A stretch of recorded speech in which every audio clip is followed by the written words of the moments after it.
sekarang kalau yang di part ini kita spesifik ngomongin menjelang akhir proyek, misalnya 2 bulan atau 1 bulan menjelang lomba. Biasanya kan di situ kan tahap-tahap cleaning, bersih-bersihin, display, musik dan lain-lain.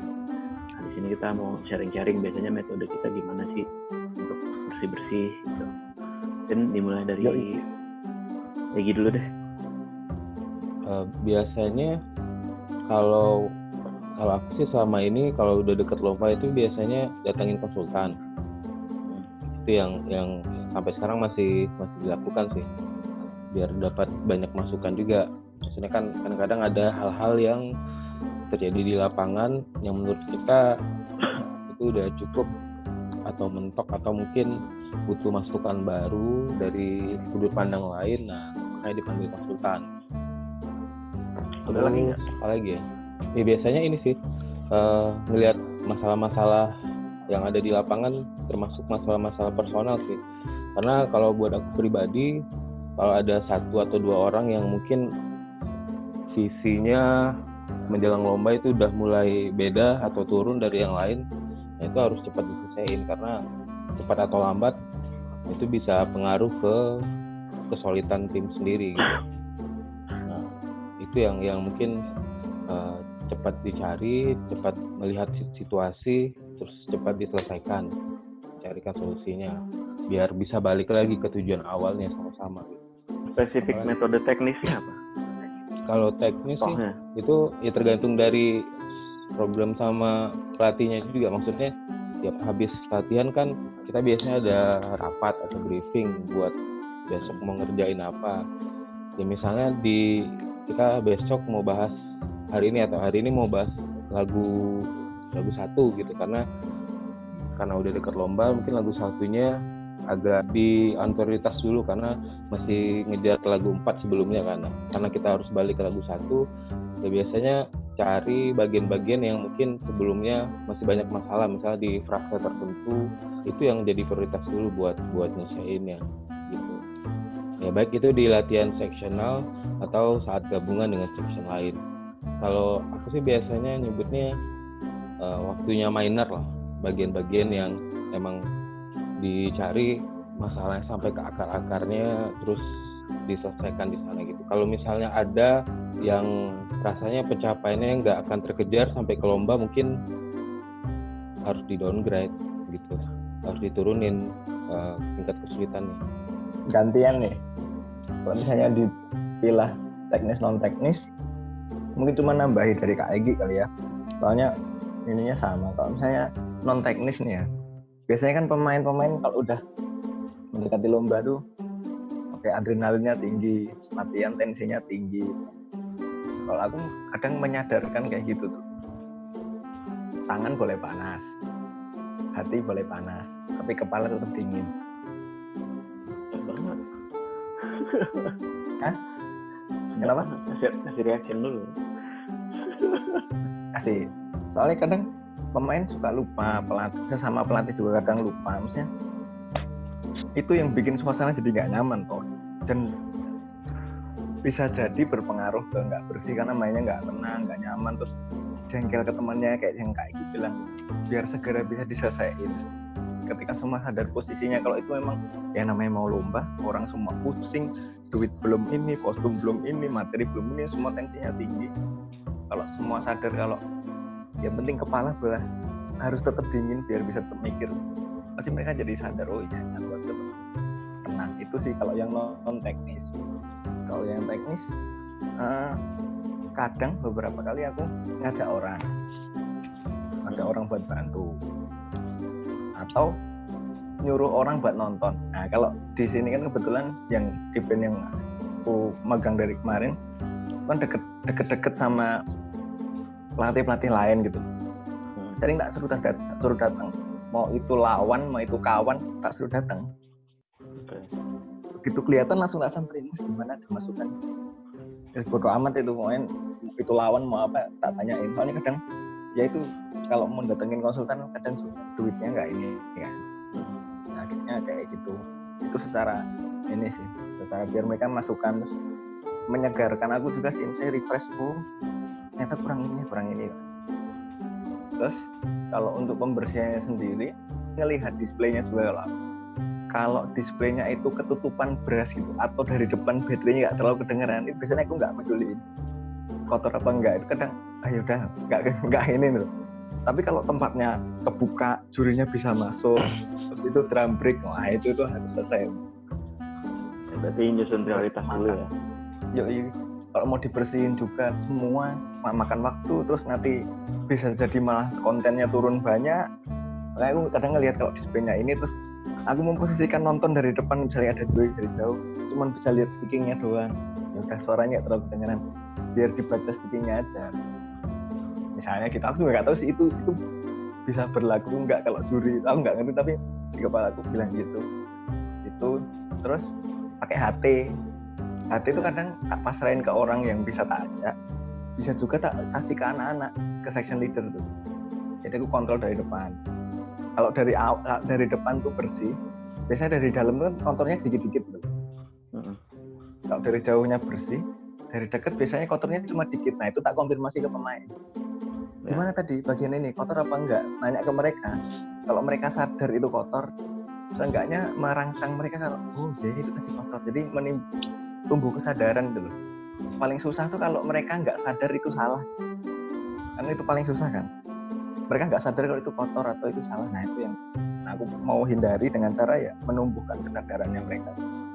Kalau trik khusus, aku juga belum berpengalaman kan. Jadi yang penting ini juga ya, maksudnya kalau kita bekerja misalnya saat itu programnya, proyeknya lagi full band, berarti kan harus selalu koordinasi sama section lain, pelatih lain, nyusun prioritas gitu kan. Masalahnya ini.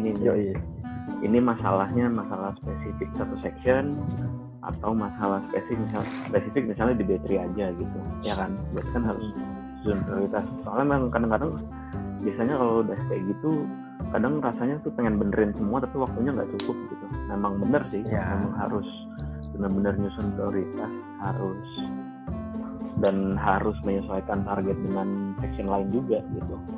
Kalau misalnya saat itu pelatih visualnya, misalnya pelatih drillnya lagi pengen beresin visual dan kita punya target musik, nah itu kan berarti harus biasanya sih kalau gue manfaatin waktu sebaik mungkin sih. Misalnya lagi berasnya lagi yang di drill, baterainya nganggur lumayan lama, atau 5 menit aja, 5 menit itu lumayan. 5 menit bisa misalnya ngulang berapa chart yang masih agak kotor, 3 chart atau 4 chart doang gitu, atau satu frase doang, ulang-ulang terus, tapi mungkin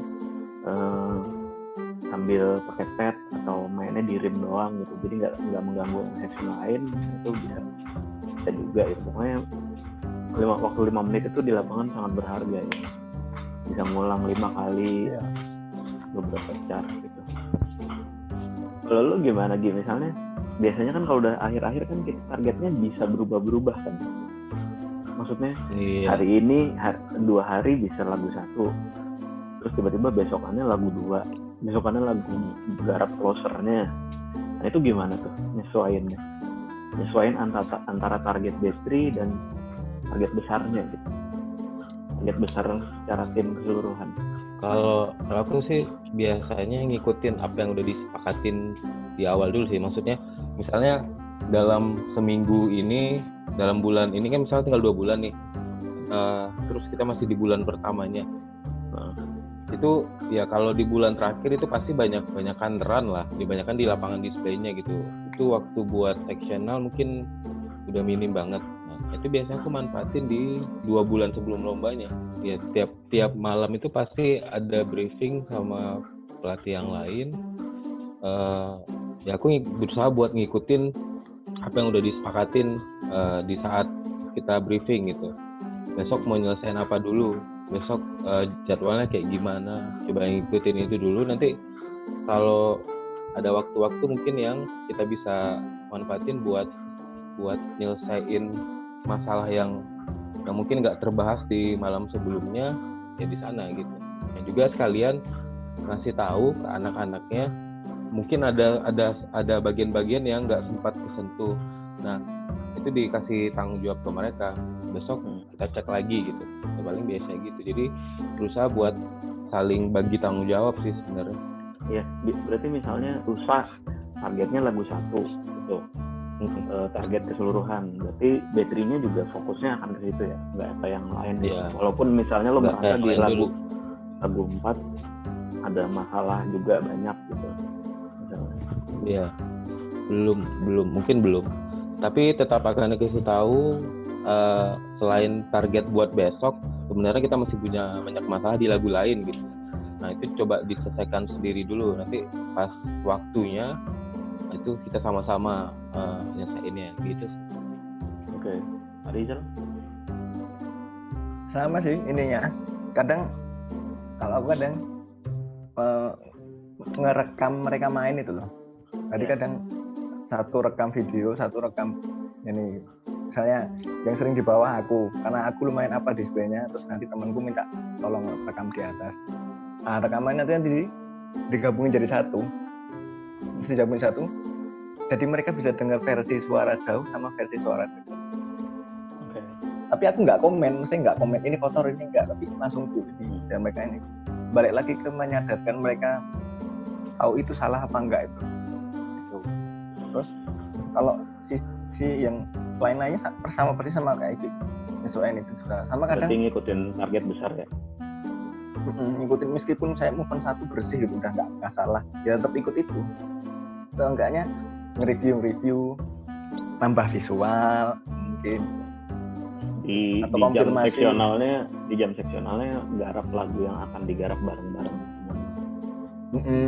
Minang review nambah visual atau misalnya pas itu udah display konfirmasi ulang kalau kalian saya tahu kan chart ini kesini apa ini atau jelasin momen ini perannya ini sama siapa atau mungkin ngasih tahu cara pandang display itu jalan ini misalnya beras nih chart gitu kan kitanya gabut gitu kan. Nah itu sambil lihat habis ini kalian tahu nggak kemana kesana kan coba lihat si ini tuh kesana si ini kesana si ini kesana. Jadi ngajarin cara pandangnya pas display gitu, memperluas sudut pandang mereka ya. Jadi biar mereka nggak cuma lihat alatnya atau displaynya mereka sendiri, tapi mereka menguasai ininya kan lingkungannya itu. Iya keseluruhan ya. Iya. Bener sih maksudnya itu cukup membantu sih ngasih rekaman. Menurut gue cukup membantu ngasih rekaman di mana yang misalnya spesifik. Gue juga beberapa kali ngelakuin itu misalnya yang spesifik ngikutin battery doang gitu, ikut aja gitu mereka display direkam terus misalnya minta tolong sama senior atau gimana. Terus ada juga yang video yang benar-benar dari atas gitu yang nyorot semuanya.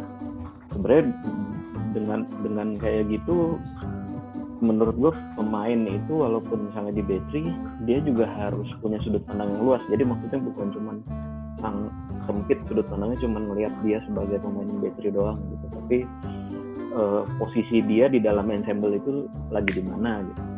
Nah itu biasanya membantu sih rekaman yang full kayak gitu. Tapi nggak dikasih komen ya? Kadang komen kadang enggak. Tapi maksudnya gini. Maksudnya live comment. Komennya kan bukan evaluasi di akhir. Oh iya live comment kadang beberapa kali misalnya kotor ini tuh dari arah mana gitu misalnya gitu. Tapi aku nggak nyebutin spesifik kan aku juga belum lancar komen langsung gitu kan. Jadi aku cuma komen begini ini kotor gini. Kayaknya tadi gara-gara ini gitu doang. Ya, nanti selesai saya di rumah gitu kan dikirim rekamannya ke WA baru aku konfirmasi ke session leader tadi. Mereka dengerin sambil itu terus sadar oh iya aku tadi lupa yang ini. Oh iya tadi kotor maaf kak soalnya ini. Kalau lu gimana Gi? Lu biasanya kalau rekaman gimana? Pernah nggak misalnya live comment pas lagi main? Iya kalau buat live comment itu kayaknya masih belum. Ya baru sebatas itu sih ngerekam mereka main, terus dikirim ke jadi kan ada grup pemainnya juga, grup anggotanya juga di section sendiri gitu ya, kirim ke sana ya evaluasinya di sana sih sambil dijelasin, jadi buat catatan buat mereka juga buat dibaca gitu. Cuman gini, menurut gue kalau pelatih itu mungkin harus bisa ini juga sih. Awalnya mungkin susah tapi sebaiknya dicoba, sebaiknya dibiasakan kalau menurut gue. mencoba ngasih komen ya, live komen gitu, tapi dari sudut pandang juri or at least dari sudut pandang orang yang belum pernah lihat. Jadi gini, kadang-kadang ketika kita menjadi pelatih, kita ngelihat anak-anak main sambil ngeliat di lapangan display, kita tuh udah tahu di kepala kita gitu, karena kita tahu lagunya, bener nggak? Iya. Karena kita tahu partiturnya kan. Gue nggak tahu kalian setuju apa enggak, tapi menurut gue kadang karena kita tahu materinya, pikiran kita agak bias sebenarnya. Jadi kadang sebenarnya bunyi realnya belum tercapai, tapi karena kita tahu materinya jadi kurang objektif, ngerti nggak maksudnya? Pemakluman gitu ya? Iya, jadi kayak itu sudut pandang yang susah menurut gue ya. Maksudnya ngatur sudut pandang gitu, karena ketika kalian memposisikan diri jadi orang yang nggak pernah lihat atau jadi juri, jadi yang benar-benar dinilai apa yang terjadi saat itu gitu. Nggak terpengaruh bias kita tahu materinya, itu susah menurut gue. Pernah ngerasa kayak gitu? Ya benar. Makanya ya kayak dibilang di awal tadi, datengin konsultan buat salah satunya buat itu gitu. Karena ada sudut pandang yang mungkin di saat kita biasa ngedrill anak-anak ternyata beda dengan dilihat orang yang baru melihat di saat itu gitu kan. Kita butuh masukan dari orang yang baru melihat kondisinya gitu. Sesekali gitu pas mereka lagi main atau lagi rantu, terus jadi juri gitu, maksudnya berusaha lihat apa adanya, jadi jujur sama apa yang didengar dan dilihat. Itu susah sih menurut gue untuk membuang subjektivitas itu. Maksudnya subjektivitas karena kita udah tahu dan kenal materinya dan kita udah terbiasa mendengar. Jadi kan kita udah hampir tiap hari ngedenger gitu, pasti pikiran kita tuh sedikit banyak kepengaruh. Apalagi kalau lo bikin materinya sendiri gitu. Nah itu butuh pembiasaan, tapi menurut gue itu sangat membantu sih. Kalau misalnya metode ngerapihin, sebenarnya kalau gue sharing beberapa yang pernah gue lakuin itu atau yang selalu gue lakuin itu kurang lebih ada 3 sih. Yang pertama tuh kayak yang dibilang si Rizal di pas sebelumnya, masalah simulasi display gitu ya, kayak simulasi mini display gitu ya, mini display blocking. Nah itu ya latihan blocking. Nah itu gue juga cukup sering ngelakuin itu gitu, hampir selalu ngelakuin itu kalau ada kesempatan kosong. Mungkin nggak harus presisi langkahnya, tapi ya tahu itunya, situasi ngedengarnya gimana. Nah itu mungkin bisa sering dilakuin sih, latihan blocking gitu. Karena pasti ketika bentuknya jadi satu blok sama bentuknya jadi satu line panjang itu pasti beda gitu. Biasanya gue ngelakuin itu. Yang kedua, biasanya gue berusaha nyambungin pemanasan sama, maksudnya ya warm up sama beberapa part lagu tertentu. Nah yang sering gue perhatiin itu dan sering kejadian juga ya, mereka pas di jam pemanasan itu udah bersih gitu, udah bersih di tempo lagu gitu, tak udah bisa, tapi giliran masuk lagu kok jadi kotor gitu. Nah itu sering kejadian menurut gue. Teknik yang udah dilatih, basic yang udah dilatih itu tidak dibawa sama pemain ke dalam lagu. Nah biasanya metode gue, misalnya gue di lagu ada tuntutan materi kita tidur 180 gitu, 180 BPM.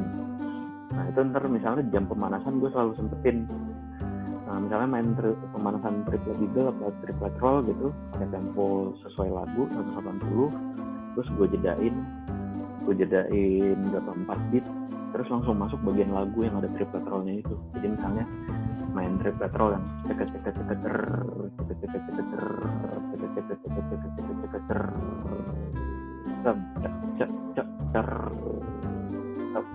terus masuk bagian lagu.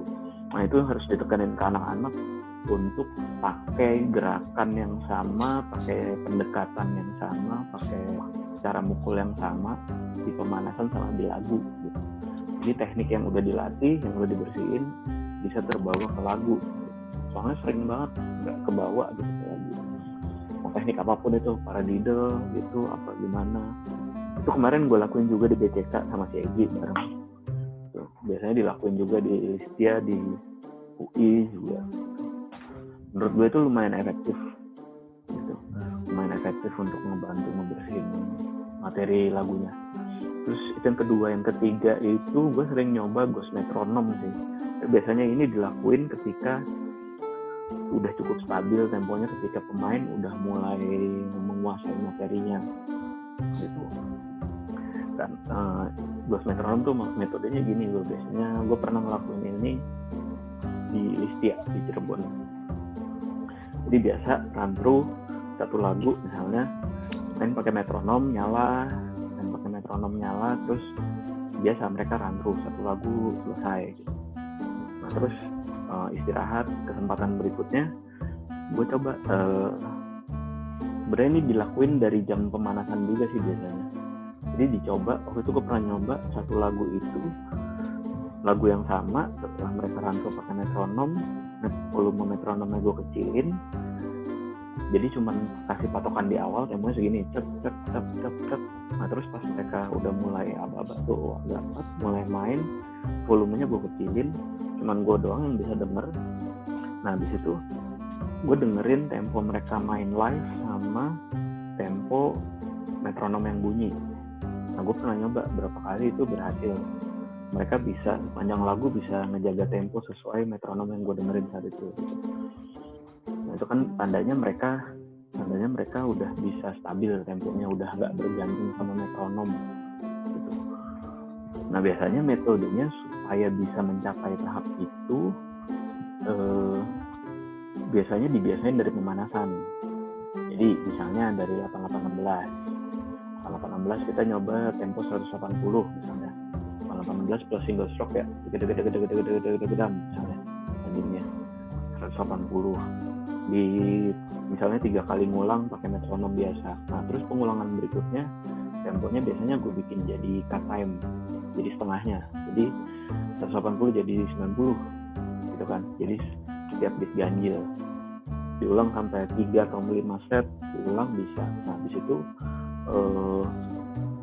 dibikin jadi berapa seperempatnya, nah gitu. Itu mereka sampai mereka terbiasa. Nah itu kalau mereka udah bisa, itu artinya mereka udah bisa ngejaga tempo. Nah udah bisa, bukan ngejaga tempo doang, menjaga tempo dan punya persepsi tempo yang sama.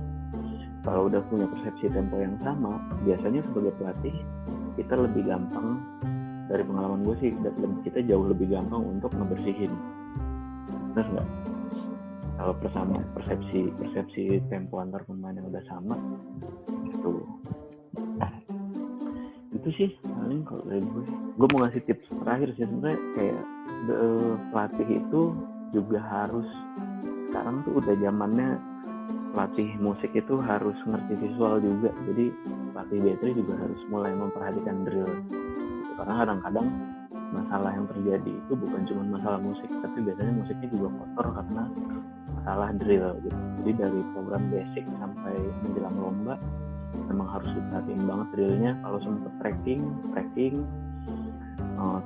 cobain tracking main pemanasannya, cobain tracking sambil main lagu, itu membantu banget. Dan di berbagai macam tingkat tempo. Jadi pemanasan misalnya triplet roll dari tempo 120 naik terus sampai 180, itu sebisa mungkin dilakuin terus gitu. Jadi mereka udah terbiasa main sambil jalan.